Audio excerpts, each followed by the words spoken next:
नमस्कार, अखबार रिपोर्टर के इस अंक में आपका स्वागत है। अफ़गानिस्तान के कार्यवाहक विदेश मंत्री आमिर खान मुत्तकी भारत आ रहे हैं और भारत से तालिबान के जो दूरी है वो धीरे धीरे कम करने की कोशिश की जा रही है। आज हम इसी पर चर्चा करेंगे कि मुत्तकी के भारत आने से अफ़गानिस्तान और भारत के बीच के संबंधों पर कैसा असर पड़ेगा और इसका दूरगामी परिणाम कैसा होगा। बात शुरू करें इससे पहले आपसे हमारी गुजारिश है कि आप हमारे चैनल को थोड़ा सब्सक्राइब कर दीजिए। देखिए, आमिर खान मुत्तकी भारत आ रहे हैं, वो तालिबान के विदेश मंत्री हैं। 2021 अगस्त में जब तालिबान शासन में आया, यानी अमेरिका के जाने के बाद तालिबान जब अफ़गानिस्तान में आ गया, तब से अभी तक तालिबान की सरकार है और दुनिया में ये अपने मान्यता के लिए कोशिश कर रहा है। यानी तालिबान जो है सत्ता पर अभी बैठा हुआ है, वो मान्यता के लिए कोशिश कर रहा है। भारत से जो अफ़गानिस्तान है एक संबंध मजबूत करना चाहता है और भारत भी ज़्यादा दिन तक तालिबान से दूरी बना के नहीं रह सकता है, क्योंकि रूस और चीन एक तरह से तालिबान के बहुत नज़दीक आ रहे हैं।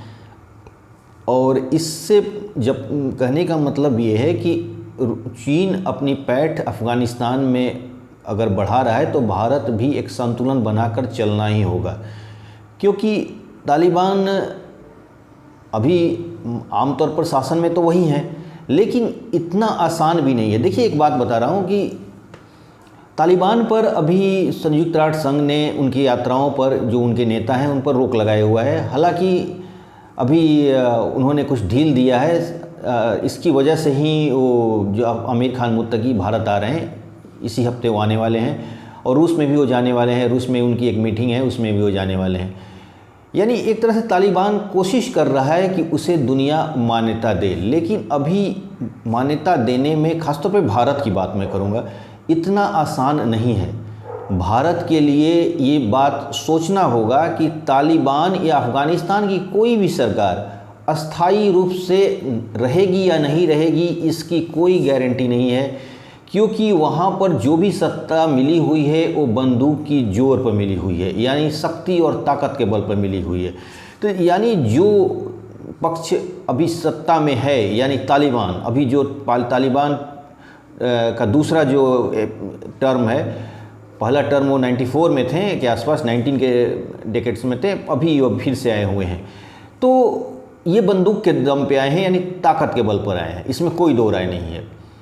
और बहुत सारे देश इनको मान्यता भी नहीं दे रहे हैं। यूनाइटेड नेशन में भी इनके नेताओं पर कहीं भी जाने पर, विदेश यात्राओं पर रोक लगी हुई है और उनके लिए कहीं जाना होता है तो ये परमिशन लेना पड़ता है इनको यूनाइटेड नेशन से।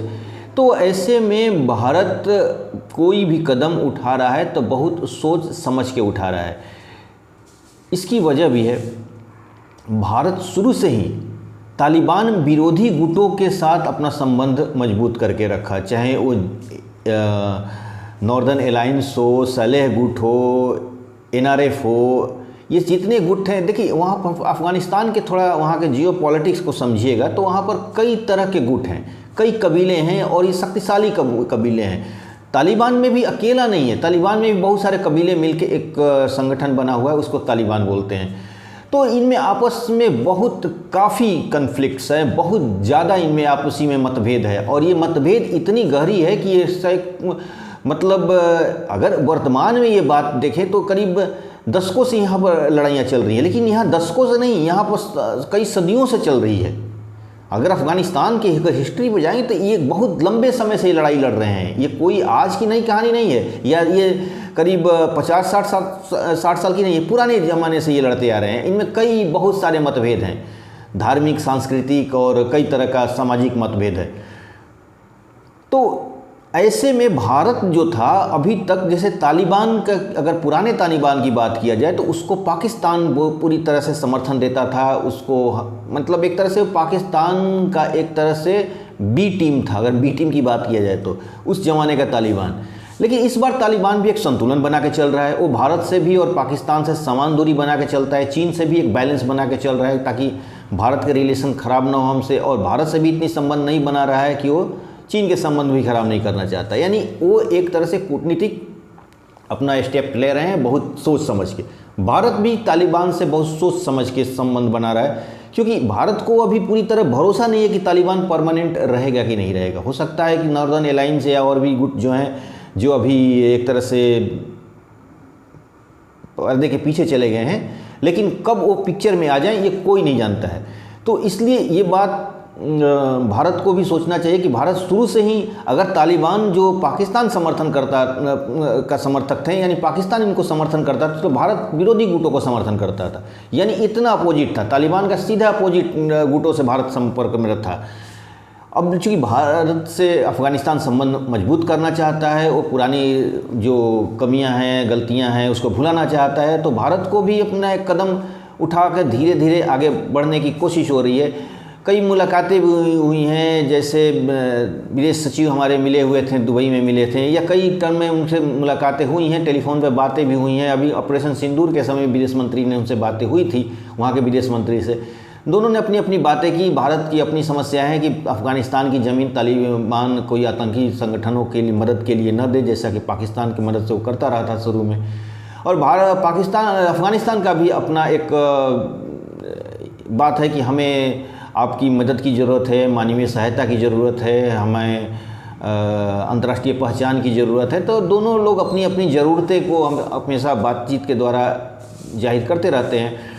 तो भारत को भी अगर तालिबान से संबंध बनाना है तो उसे राजनीतिक संबंध के बदले आर्थिक संबंध ही बनाना बेहतर होगा, कि भारत ये दुनिया को ये दिखाए, खासतौर पे उनके विरोधी गुटों को, कि भारत तालिबान से कोई बहुत राजनीतिक संबंध नहीं बना रहा है, एक मानवीय संबंध बना रहा है, ताकि वहाँ के लोगों को समय पे दवाइयाँ, भोजन या और भी जो उनकी आवश्यकताएं हैं उसकी पूर्ति होती रहे। पाकिस्तान इसमें अडंगा टांग अड़ाते रहता है हमेशा, वो कहीं ना कहीं रास्ता को ब्लॉक करता है। भारत कई रास्ता एक कोई अल्टरनेट रूट की तलाश करता है, जो ईरान होके। यानी भारत के सामने भी मानवीय सहायता पहुंचाने के लिए बहुत बड़ी चुनौतियां हैं, इसमें कोई दो राय नहीं है। तालिबान भी ये बात समझता है, तालिबान भी ये बात समझता है कि पाकिस्तान इसमें रोड़े अटका रहा है। अब जहाँ तक वहाँ की तालिबान भारत से संबंध इसलिए बनाना चाहता है कि एक मान्यता है, भारत एक डेमोक्रेसी है, लेकिन सिर्फ इतना ही नहीं है। अगर अफ़गानिस्तान के लोकल लोगों की बात किया जाए, यानी आम सिटीजन की बात किया जाए, तो उनके बीच में भारत एक प्यारा देश है उनके लिए।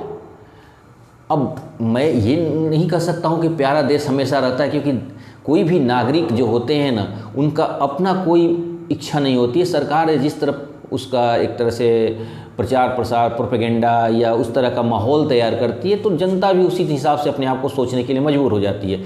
तो पिछली जो सरकारें थीं, ख़ासतौर पर जो तालिबान के उल्टी जो विपरीत सरकारें थीं जो सत्ता में थीं, वहाँ पर एक तरह से छोटी ही सही लेकिन एक डेमोक्रेसी लाई थी हल्की फुल्की, और उन्होंने भारत को एक अच्छे देश के रूप में प्रचारित किया था अफ़गानिस्तान में। और चूँकि तालिबान को हटाकर ये सरकारें आई थी पिछला तालिबान को, और तालिबान पिछली जो पहले टर्म में जब आया था तो वहाँ के लोगों को बहुत ज़्यादा ही उसने तंग किया था। औरतों के मामले में बहुत एक तरह से बहुत ज़्यादा ही कट्टरपंथी अपनी रवैया नेचर को दिखाया था, जिसमें दाढ़ी रखना ज़रूरी है, औरतों को, लड़कियों को बुर्के में जाना ज़रूरी है, किसी अकेले नहीं लड़कियां कहीं जा सकती हैं, नौकरी नहीं कर सकती हैं, पढ़ाई नहीं कर सकती, बहुत तरह का इस तरह का तामझाम उसमें उन्होंने फैलाया था, जिससे आम आदमी उस समय बहुत नाराज़ थे तालिबान के उस सरकार से जो पहली बार आई थी।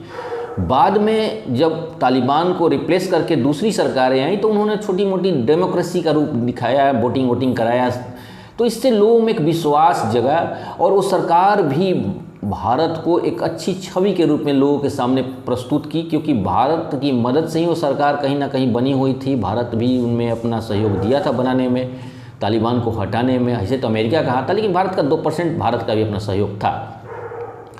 अब ऐसे में जब तालिबान आ गया है तो तालिबान के आने के बाद तालिबान अपनी इमेज बनाने के लिए हो सकता था कि भारत का इमेज को ख़राब करे लोगों के बीच में, तो ऐसा वो अभी तक किया नहीं है। क्योंकि जो पिछली सरकार बने, जो तालिबान को हटा के बनी थी, जिसमें कई लोग बने हुए थे, मतलब छिटपुट, मैं मुझे नाम नहीं आ रहा उनका, मतलब उनकी गवर्नमेंट थी, कई ग्रुप्स थे उनका, जैसे हजारा था और ये सब बहुत सारे उनके कबीले हैं, उनको मिलके ताजिक उजिक थे, तो इनको एक मिलके जो सरकार बनी थी वहाँ पर, तो वो तालिबान को हटाई थी।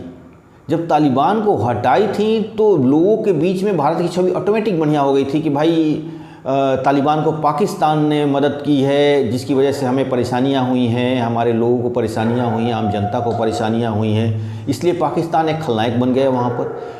और चूँकि भारत पाकिस्तान से संबंध भारत का अच्छा नहीं है, तो इसलिए भारत के वहाँ के लोग मित्र के रूप में देखने लगे। और कई ऐसे चीज़ भी हैं जिससे वहाँ के लोग भारत को थोड़ा नज़दीकी हैं, कल्चरली या सोशल मीडिया हुआ, फिल्म हुआ या व्यापार हुआ, भारत के प्रोडक्ट वहाँ जाते हैं, तो एक तरह से आत्मीयता वाली बात आम आदमियों के बीच में है, इसमें कोई दो राय नहीं है। लेकिन अब नई सरकारें आई तो उन्होंने भी ये कोशिश किया कि भारत की छवि वहाँ ख़राब ना किया जाए, जो तालिबान की अभी वाली सरकार है। तो भारत को भी एक तरह से बैलेंस बना के चलना पड़ रहा है कि कहीं ये सरकार हट के दोबारा वो पुरानी वाली सरकार फिर से आ जाएगी तो कहेगी कि आप भी तो पाकिस्तान की तरह ही निकलें, अपने फ़ायदा के लिए तालिबान से दोस्ती कर ली, हमें नज़रअंदाज कर दिया। तो इस तरह की भारत नौबत ना आए, इसलिए भारत एक बैलेंस बना के चल रहा है। उनको मान्यता नहीं दिया है तालिबान को। हालांकि तालिबान के लोग 2022 में एक आए हुए थे दूतावास के अधिकारी के रूप में, लेकिन भारत ने उनको परमिशन नहीं दी। लेकिन ऐसा कहा जा रहा है कि मुंबई में जो बड़ी जो दूतावास है उसमें एक अधिकारी आए हुए हैं तालिबान के, लेकिन अभी दोनों देशों ने इसकी पुष्टि नहीं की है। तो अब देखते हैं कि इस यात्रा से भारत का क्या, तालिबान का क्या संबंध बनेगा, अच्छा होगा या बुरा होगा, या भारत एक संतुलन बना के चलता है। आने वाले समय बताएगा इसको। तो आज के अंक में बस इतना ही। नए के साथ फिर आपसे मुलाकात होगी। आपसे हमारी गुजारिश है कि आप हमारे चैनल को थोड़ा सब्सक्राइब कर दीजिए, लाइक और शेयर ज़रूर करिएगा। धन्यवाद।